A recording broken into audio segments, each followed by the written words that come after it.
Architecture is not the provision of space, neither it is the making of containers. It's the rearticulation of the eco-social in inclusive ways.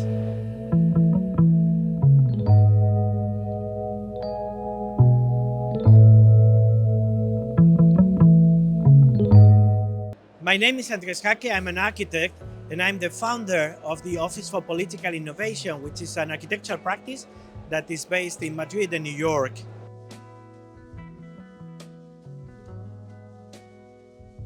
I believe that architecture has to exceed the notion of sustainability. It doesn't mean to go against it, but it needs to do much more than just sustainability. The problem with sustainability is that it tends to be understood as a continuation or an extension of the frames in which modernity unfolded that somehow are incorporating new sensitivities, the sensitivities for energy efficiency, for global warming, for basically material cycles. But for me, we have to go much farther. What we need to do is basically break with the past of modernity and understand that we need to transform the way we operate to embrace a much more ambitious transformation that I would call is more ecological. It's the ecological revolution in a way, the one that we need to do now. And it's really about how we distribute power differently and how do we understand that the survival of the human depends very much on the survival of many human fellows that have been segregated and obliterated, but also many other forms of life. This more post-anthropocentric notion of ecology and political ecology is intersecting all the conflicts that we're living now, from the conflicts and the crisis of affordability in housing, to the drop of biodiversity, but also gender violence, also militarism. Many of the things that we're facing are just the symptoms of a system that is no longer valid. And architecture needs to really embrace that and transform the paradigm in which we operate to an ecological paradigm.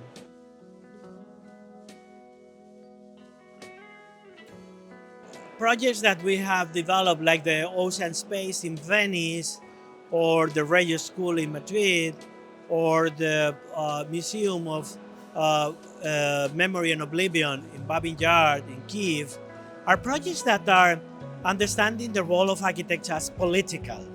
But when I say political, I don't mean my personal role as a citizen in protesting, demonstrating, sharing my point of view, contributing to how society operates. I think architecture has very specific forms of doing politics that have to do with material alliances, have to do with what forms of life are enabled through architecture, and also what type of societies and societal constructions are made more likely by architecture, which ones are less likely.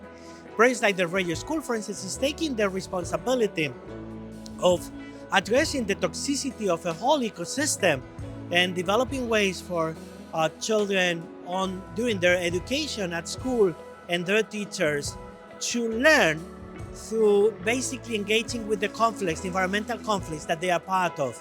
And that's happening through the architecture, through walls, through doors, through windows, basically through pipes, through all these architectural elements. Basically, there's an approach, a compositional approach to the eco-societal relationships that make us be part of different forms of togetherness. For me, that's the key.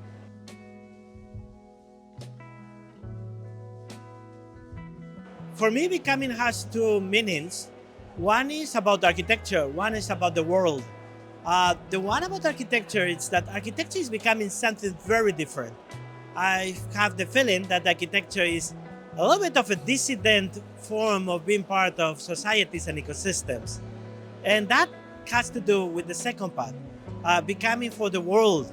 We have inherited a world that is shaped in the intersection of coloniality, carbonization, racialization, extractivism, ableism, also patriarchates, technocracy, and last, anthropocentrism.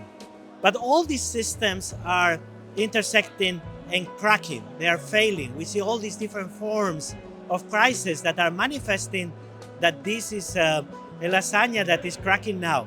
And what I see is that what is becoming is different worldings, different ways of constructing the world that are growing in the cracks of these systems of, in a way, control and segregation.